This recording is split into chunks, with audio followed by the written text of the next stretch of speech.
procureur. Première phase. Le procureur prend un réquisitoire introductif d'instance. Le juge d'instruction est saisi. Il n'y a plus de classement sans suite. Le dossier n'est plus classé. Le dossier avance. Si on bloque, c'est ce qu'on appelle le non-lieu. Si on renvoie devant le juge, si c'est en matière de viol, parce qu'on est devant un crime, c'est acquittement. Si on renvoie devant le tribunal correctionnel, pour les délits, c'est la relaxe. Les mots ont un sens chez nous les juristes. En le classement sans suite, non-lieu, relaxe, acquittement, appel, pourvoi en cassation, chaque terme, chaque mot a un sens. Mais le nulard Sonko ne le sait pas. Il n'a qu'à retourner à l'école. Il dit qu'il est juriste. Quel juriste? Je crois qu'il a. Est-ce qu'il a des diplômes? Est-ce qu'il n'a pas triché pour avoir ses diplômes?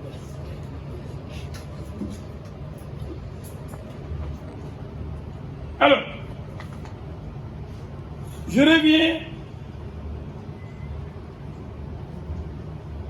à la source du problème.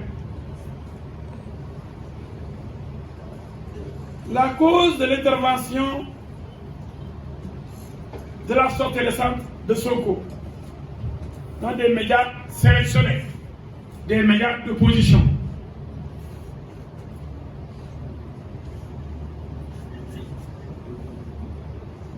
Parce que Adji Sarr a parlé. Dès qu'Adji Sarr parle, Sonko perd la tête. Et pourtant, il a parlé combien de fois, Sonko? Les gens se disaient, je suis Aïda Mbodj à l'Assemblée. Mais comment dis-je? Parce qu'elle a été interpellée. C'est une femme qui a été victime, qui aurait été victime de nos viols.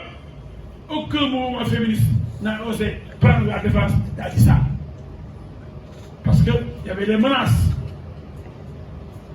Et quand on a interrogé Mme Aïda Mbodj, députée, qui défendait Sonko, elle dit, mais comment dis-je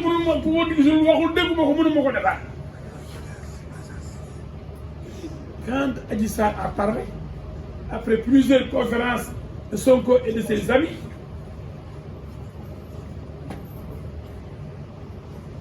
c'est la fin du monde. Voilà. J'ai reçu en une journée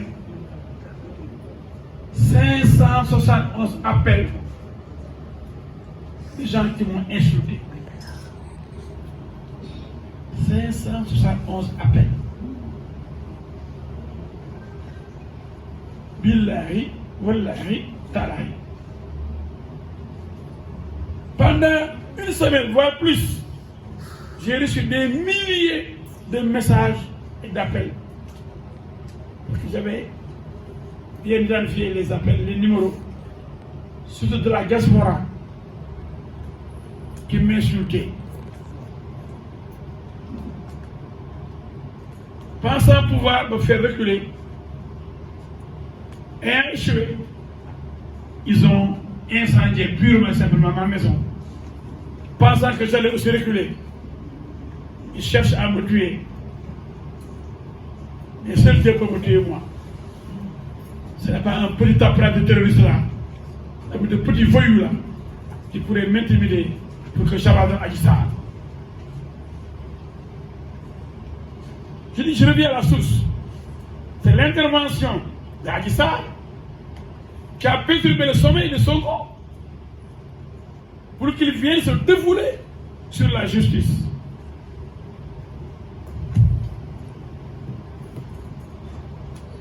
Voilà, il a pris un risque.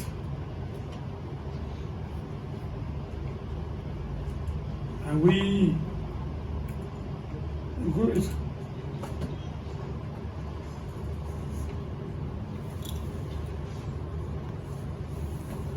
Alors, Adji Sarr n'a-t-elle pas le droit de s'adresser à la presse étrangère dès lors que la presse sénégalaise ne veut pas l'interviewer? Et la presse, je suis très clair, la presse sénégalaise n'a pas cherché à l'interviewer.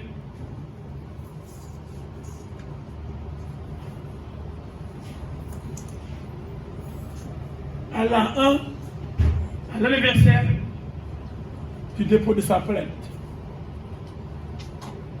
des journalistes français qui sont installés au Sénégal, qui ont couvert des conférences de Sonko, que j'ai moi-même vu sur France 24. Des correspondants français à Dakar, des journaux français à Dakar, des télé comme TV5, France 24, les radios RFI, Journal Le Monde sur l'Afrique. C'est des organes de presse représentés à Dakar, qui même souvent rendent compte des combats de lutte de Balla Gaye, de Bombardier et de Yékini.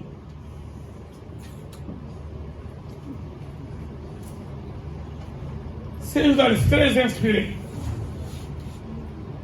N'ont-ils pas le droit, en professionnel,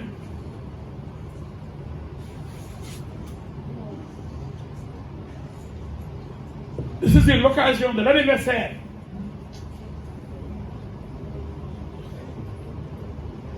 de la plainte accusant Ousmane Sonko pour obtenir une grande interview? Je vous dis qu'il y a eu des télévisions de renom au Sénégal que j'ai invitées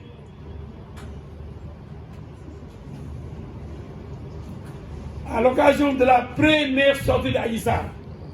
Les gens de Tambacounda, de Saint-Louis, de Fongolimbi, de Dakar, de Sédhiou, de Genève, de Chicago, de Milan, de Brescia, disait Adji Sarr mooy kan moo war a mel lu tax góor war a tàggoog sagoog xanaa xale bi war na jekki de xanaa ñun de bëgg nañ koo xam. Cette dame-là, elle doit être exceptionnelle pour qu'on puisse se comporter comme un animal. Les gens se posaient des questions. Ça, c'est des questions que les gens se sont posées. Donc tout le monde voulait voir Adji Sarr.